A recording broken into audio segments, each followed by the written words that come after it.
Bonjour Manouya. Aujourd'hui, je reçois Corinne Rebaud qui nous amène deux petits livres absolument charmants. Alors, il y a un bleu, il y a un jaune. Mais à part ça, il y a des choses extraordinaires dessus. Bien sûr, deux légendes de Rapa Nui. Alors, pourquoi Rapa Nui déjà ?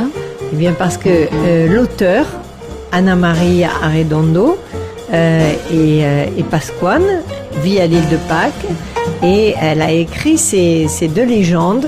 En fait, c'est la mère de son mari Pasquane, donc la grand-mère de ses enfants, qui racontait ces histoires à ses enfants. Alors, des histoires qu'on ne connaît pas ici, donc. Non, alors le petit garçon s'appelle Taharoa pour l'une des deux histoires. On retrouve un peu voilà, le nom du dieu. Hein. Et donc le nom du poisson aussi est connu en Polynésie, le Nanue Para. Il est connu et elle racontait, enfin elle écoutait la grand-mère raconter ses histoires et elle-même les a aussi racontées et un jour elle a décidé de les écrire. Mais lorsque je suis passée à l'île de Pâques, donc récemment au mois de novembre 2015, elle m'a montré ses livres donc rédigés en espagnol, puisque c'est la langue officielle de l'île de Pâques. Oui, en chilien carrément. Et voilà, chilien et Rapa Nui. Et elle me les a montrés, elle me les a offerts et elle m'a dit mais ça serait dommage, j'aurais aimé qu'ils soient traduits au moins en français pour que les enfants de Polynésie puissent connaître les légendes de... Oui, parce que ils font partie du triangle polynésien, c'est des cousins. Voilà, des cousins de Rapa Nui. Et moi, je me suis dit, ben oui, ça serait une super idée que les enfants de Tahiti puissent connaître quelques légendes de Rapa Nui et des histoires qu'on raconte là-bas. Et alors, donc, quand je suis revenue, eh bien, avec toute l'équipe de Mémoire du Pacifique, donc, on s'est attelé à traduire ces histoires. Donc, d'abord, l'espagnol a été traduit en français, donc, par Cybèle Rebaud.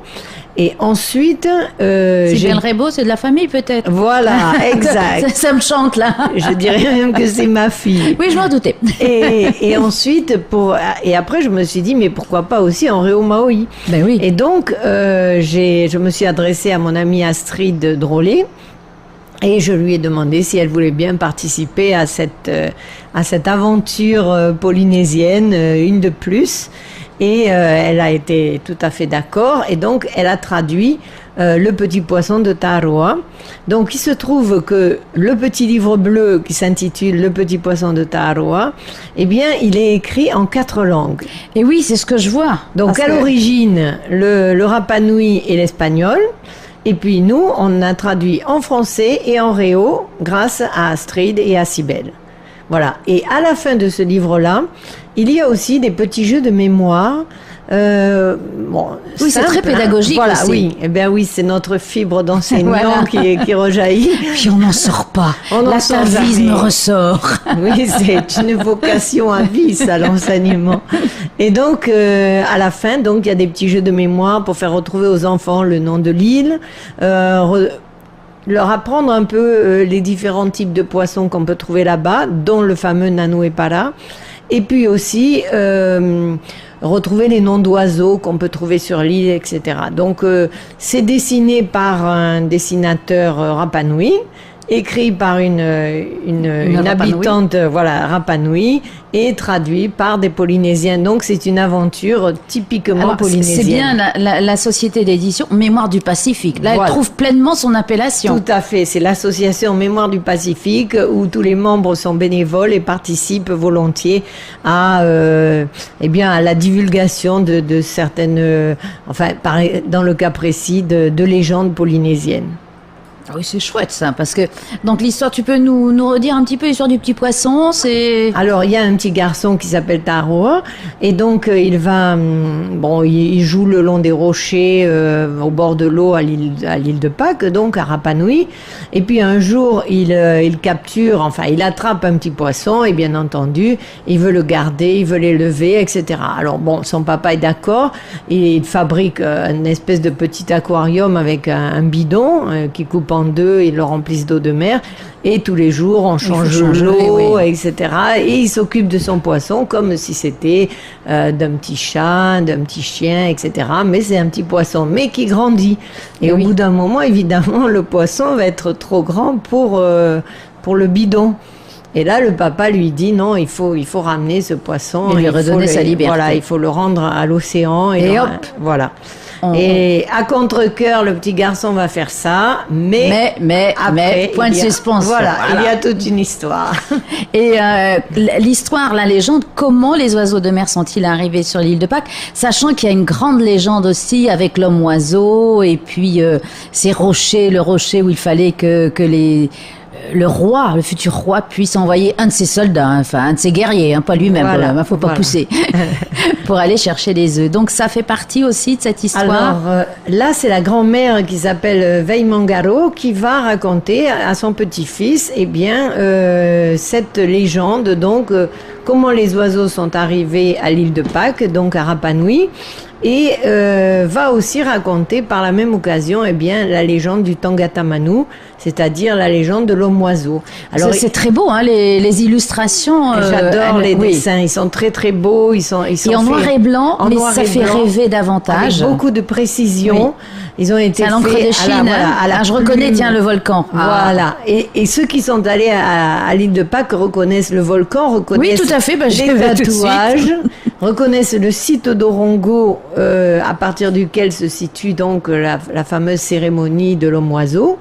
Et donc, les guerriers se réunissaient annuellement sur le site d'Orongo et il fallait, ils envoyaient leurs guerriers par tribu.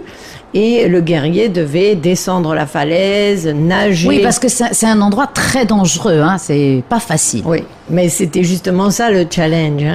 Donc il fallait traverser une partie d'océan, arriver à l'îlot, ensuite regrimper sur la falaise, trouver l'œuf, le ramener sans le casser. Et pas se faire manger par les requins qui tournent. Voilà. Traverser à nouveau le chenal, les courants, etc., la mer. C'est mieux que Koh-Lanta. Voilà.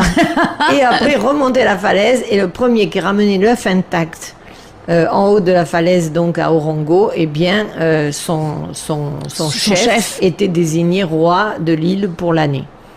Et donc le Tangata Manu, et ça raconte un peu comment, alors bien sûr, comme dans toutes les histoires, les légendes, il y a une sorcière, il y a un dieu, tant qu'à évidemment. Faire. Oui, sinon ça n'a pas d'intérêt. Voilà. Écoute Corinne, ça donne vraiment envie de les lire, de les avoir, ou alors où peut-on les acheter? Eh bien, on peut les acheter dans les librairies. Toutes les bonnes librairies, celles qui n'en ont pas sont en mauvaise librairie. Voilà, allez, hop. On va dire ça. Et puis dans quelques kiosques. Ils sont à quel prix?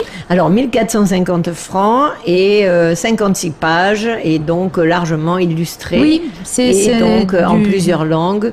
Et ça peut aussi servir donc soit à des parents qui veulent lire une histoire à leurs enfants qui ne savent pas encore lire.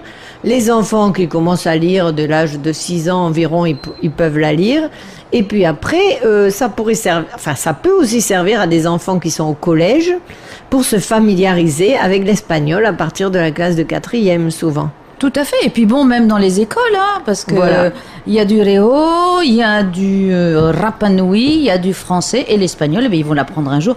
D'autant que l'espagnol, si on maîtrise le français, c'est quand même assez facile, quand on comprend des mots qui bougent. Et puis si on a envie de s'imprégner de légendes avant d'aller à l'île de Pâques et de se remémorer un peu d'espagnol, eh bien on peut aussi lire ces histoires qui font déjà rêver et qui permettent un avant-goût ou un souvenir quand on y est allé pour s'en rappeler. Alors, est-ce qu'elle a d'autres histoires ? Alors, pour l'instant, on a celle-là. Et puis, pour les autres, on verra.